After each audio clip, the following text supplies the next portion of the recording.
I swear. That traitor will pay for this! Hey guys, DB Right here, and today I am back with a new What If, and this one is simply called What If Bardock Saved His Crew? Well, what exactly do I mean by that? Well, I'm referring to the original Bardock TV special. You know how Bardock failed to get to Planet Meat on time and he found his crew all dead and whatnot? But what if circumstances were different? What if the circumstances had changed?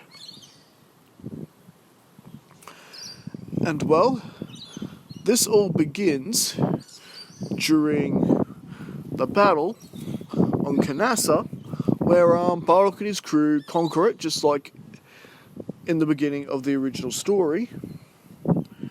Now, there are going to be a couple of differences, plus because we got characters that are now canon, like Goku's mother Gine. Even though Bardock never really attended the nursery to look in on Kakarot, Gine was always there when visiting times would allow. And as she would stare into Kakarot, she couldn't help but think of her husband as well, considering that Kakarot is a dead ringer for her husband. Just wondering that, is he safe? Is he okay? Wherever he is, whatever he is doing. And right now, he is quite safe and sound, conquering the people of Kanassa in the name of Lord Frieza, along with his entire crew. And already things begin to differ from the original story, because they actually managed to kill all the Kanassans this time around. They don't leave one survivor. In other words, Bardock does not get the ability of foresight in this story, and doesn't end up collapsing and having to be taken to medical in the next mission, which Frieza has already assigned to them, that their next job is to take over Planet Meat. And since they don't need to stop by Planet Vegeta in order to get Bardock healed up, they're basically heading straight over to Planet Meat. Now, I always assumed that it was actually Dodoria and his men that actually conquered Meat and were just waiting for Bardock and his team to arrive. So, with this much earlier departure time and arriving on Planet Meat, this actually means that Bardock and his crew get to conquer Planet Meat as well, battling with the inhabitants. And, well, they prove to not be that much of a challenge for Bardock and his crew, especially with their leader there. They probably were a little bit stronger than the Kanassans. There were a bit more seasoned warriors there than what the Kanassans had, but ultimately it was nothing that Bardock and his crew couldn't handle, and especially once they would resort to their grade 8 forms, there was pretty much nothing left of the planet by the time Dodoria and the others arrived, and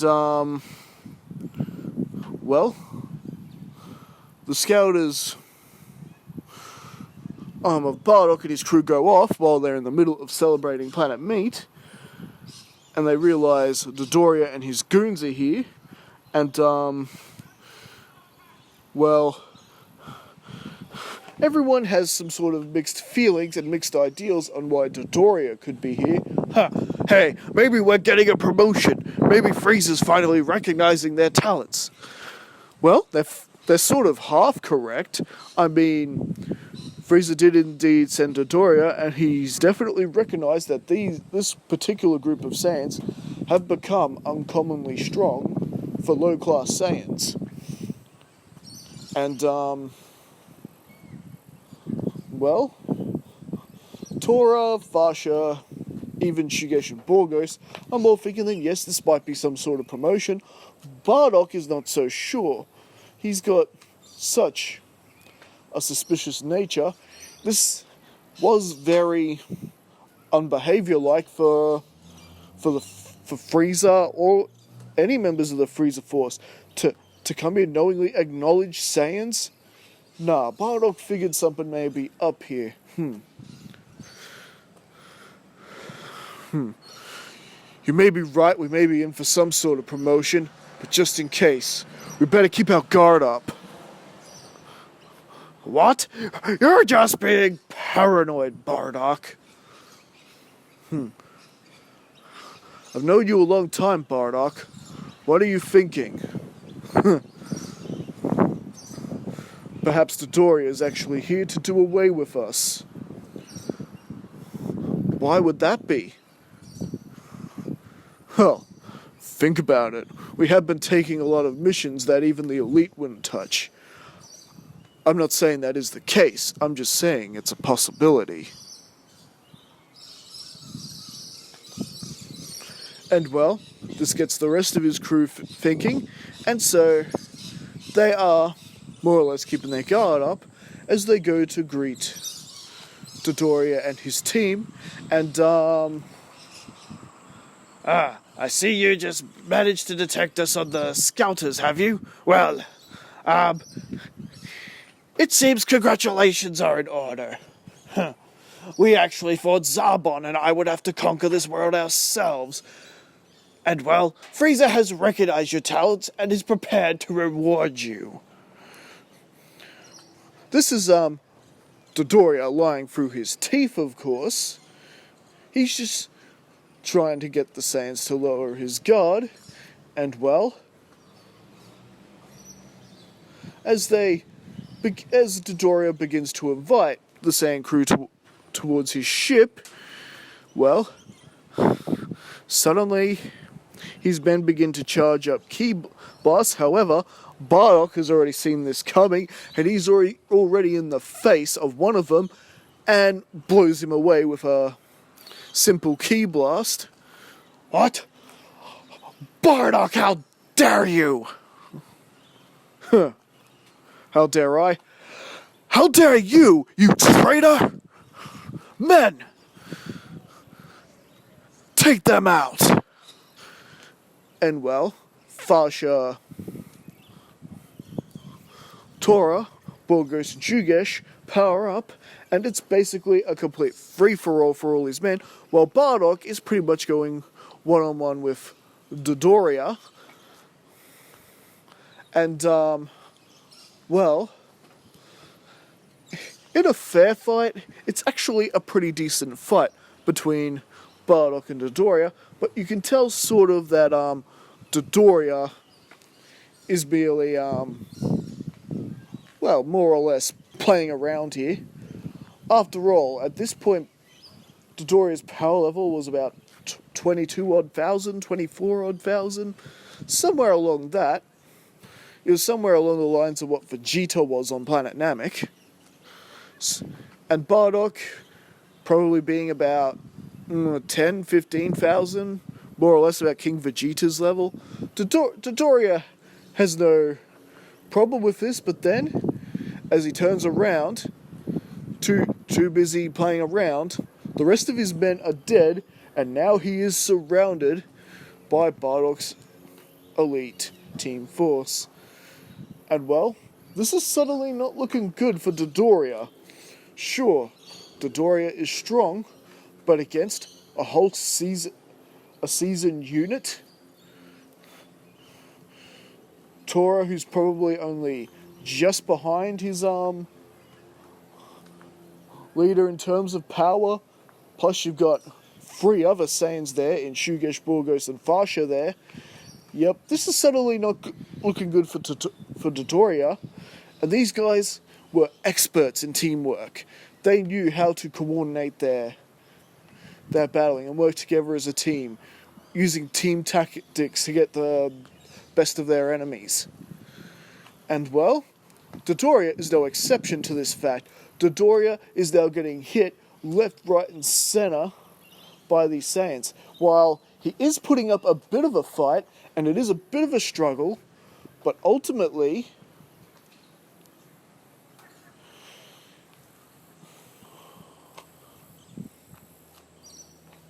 ultimately, Dodoria is just no match for the teamwork, and while the other four Saiyans have Dodoria busy, Bardock has charged up a full-powered version of his signature attack. Here, a message from you. Sorry. Here, a message for your boss, Frieza. Have it. And Bardock is able to disintegrate Dodoria. And just in case his men also fire full-powered ki blasts as well, just to make sure Dodoria is actually dead.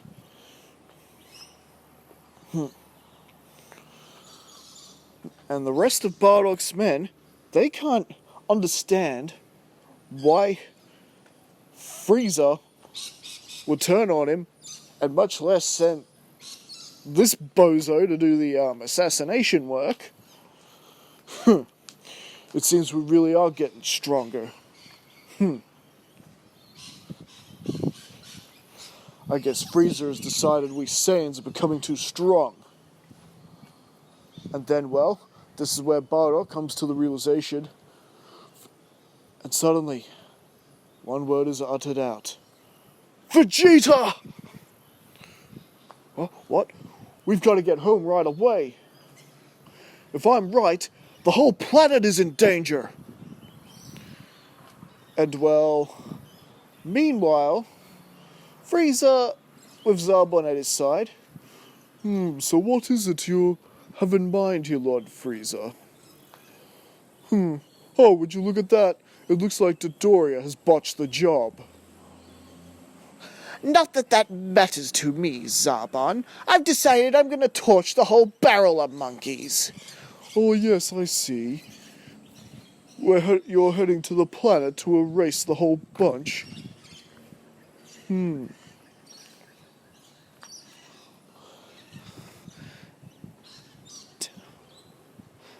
Tell me, have you sent Prince Vegeta on that assignment yet? Oh yes, he departed not long ago. Very good. After all, potential such as Vegeta's would just be a crime to waste. And well, in the meantime, Bardock and his crew touch down home on planet Vegeta, and significantly sooner than Bardock's arrival to planet Vegeta in the original timeline. In fact, they haven't even begun putting Kakarot in his space pod yet. And, well,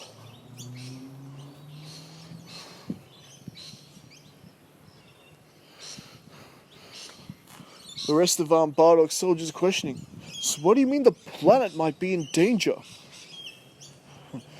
If Frieza was willing to go that far just to eliminate us, then we have to assume no Saiyan is safe. I guarantee you, he's coming for us. He is coming to wipe out the planet, and us along with it.